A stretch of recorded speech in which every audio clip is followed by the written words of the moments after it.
बहुत समय पहले की बात है, जब धरती पर जादू और दानव दोनों वास्तविक हुआ करते थे। एक घना जंगल था, कालवन, जहां कोई जीवित व्यक्ति कभी वापस नहीं आया था। लोग कहते थे कि वहां एक भयानक दानव रहता है जो इंसानों का खून पी जाता है। पर उसी राज्य में रहती थी एक सुंदर युवती, मृणालिनी। वह राजा चंद्रवर्मा की इकलौती बेटी थी। मृणालिनी जितनी सुंदर थी, उतनी ही जिद्दी और साहसी भी। वह शिकार करने जाती, तलवारबाजी सीखती और हर उस काम में हाथ डालती जिससे राजकुमारियां दूर रहती थीं। एक दिन मृणालिनी ने सुना कि कालवन में एक रहस्यमयी चमक देखी गई है। गांव के कुछ लोग कहते थे कि वह दानव की गुफा से आ रही थी। मृणालिनी की आंखों में चमक आ गई। किसी दानव से डरने वाली नहीं मैं, उसने सोचा। राजा ने मना किया, मगर मृणालिनी ने अपने 2 विश्वासपात्र सैनिकों के साथ जंगल की ओर कूच कर दिया।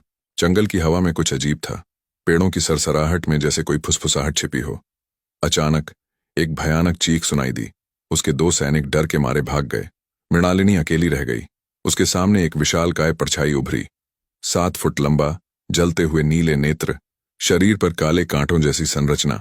वह था दानव वारुण, मगर वह हमला नहीं करता। मृणालिनी उसकी आंखों में देखती है और वहां उसे कुछ और नजर आता है, दर्द, अकेलापन, इंसानियत।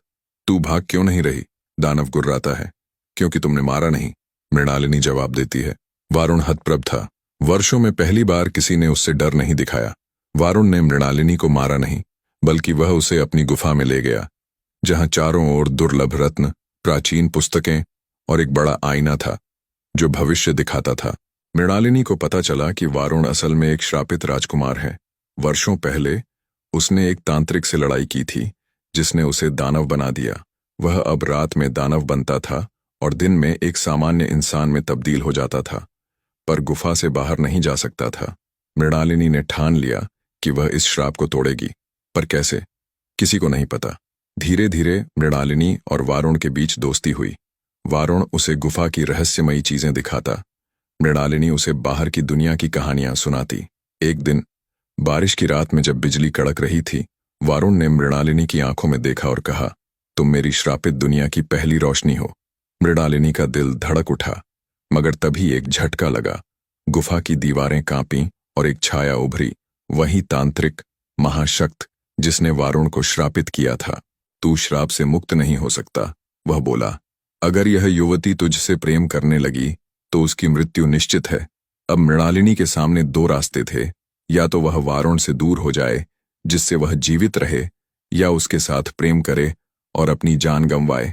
पर मृणालिनी ने कहा, अगर प्रेम से मृत्यु आती है तो वह भी स्वीकार है। वारुण चीख पड़ा। वह उसे खोना नहीं चाहता था। इसी बीच महाशक्त ने एक और चाल चली। उसने मृणालिनी का अपहरण कर लिया और उसे अपने अंधकार के महल में ले गया। महाशक्त का महल एक काले पहाड़ की चोटी पर स्थित था। चारों ओर भयानक धुंध और आत्माओं की चीखें गूंज रही थीं। मृणालिनी को लोहे की जंजीरों में बांधकर एक ताबीज पहनाया गया था जो उसके शरीर की ऊर्जा को धीरे धीरे खींच रहा था। तू वारुण से प्रेम करती है, यही तेरी सबसे बड़ी मूर्खता है, महाशक्त ने कहा। अगर वारुण तुझे बचाने आया तो वह खुद नष्ट हो जाएगा। मृणालिनी मुस्कुराई। तू प्रेम को नहीं समझेगा तांत्रिक, यही तेरी हार है। उधर कालवन में वारुण तिलमिला उठा। मृणालिनी को बचाने के लिए वह हर हद पार करने को तैयार था। वह अपनी गुफा में स्थित उस रहस्यमयी किताब के पास गया जिसे केवल एक बार खोलने की अनुमति थी। जैसे ही उसने किताब खोली, उसमें से सुनहरी रोशनी निकली और एक भविष्यवाणी पढ़ी गई। जब श्रापित हृदय को निष्कलंक प्रेम छुएगा, तब एक युग पुराना बंधन टूटेगा, परंतु उसके लिए चाहिए 3 अग्नि परीक्षाएं, विश्वास, बलिदान और आत्मत्याग। वारुण ने कस्में खाईं, मैं तीनों परीक्षाएं दूंगा, चाहे जान भी क्यों न चली जाए। वारुण को पता चला कि मृणालिनी को बचाने के लिए पहले उसे अपना राक्षसी रूप छोड़कर एक सामान्य मानव की तरह उस महल तक पहुंचना होगा, जिसका मतलब था कि वह अब अपनी शक्तियां नहीं इस्तेमाल कर सकेगा।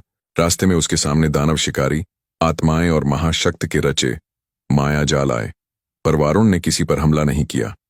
उसका हथियार था विश्वास। मैं उसे बचाऊंगा क्योंकि वह मुझ पर विश्वास करती है। जब वह महल की पहली दीवार के पास पहुंचा, वह स्वयं टूट कर गिर गई। ये विश्वास की विजय थी। महल के अंदर उसे 3 दरवाजे मिले। एक दरवाजे पर लिखा था, तुझे जो सबसे प्रिय है उसे छोड़ दे।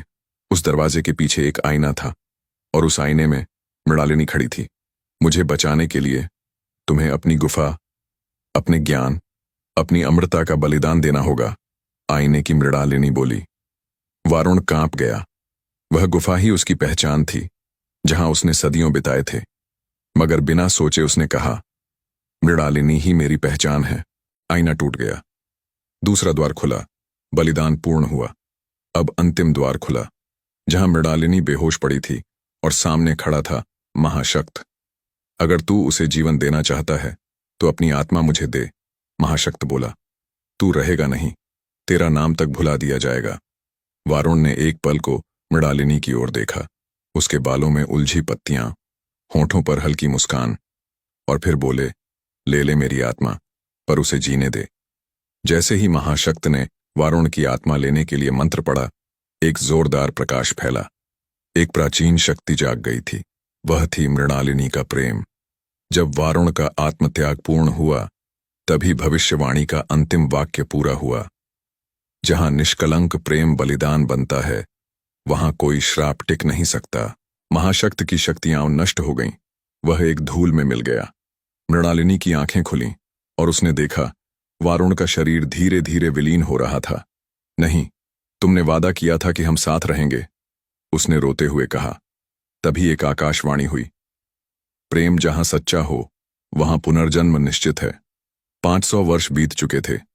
एक आधुनिक शहर में एक युवा लड़की, मीरा, अपने सपनों में हर रात एक अजीब जंगल और एक विशाल परछाई को देखती थी। उसे लगता था कि कोई उसे पुकार रहा है। एक दिन वह एक पुराने मंदिर में गई, जहां एक मूर्ति थी, दानव और राजकुमारी की। उसके सामने एक युवक खड़ा था, आर्यन, जिसकी आंखें जलती हुई नीली थीं। वे दोनों एक दूसरे को देखते ही समझ गए, यह वही प्रेम है जो कभी अधूरा था, अब पूर्ण होगा।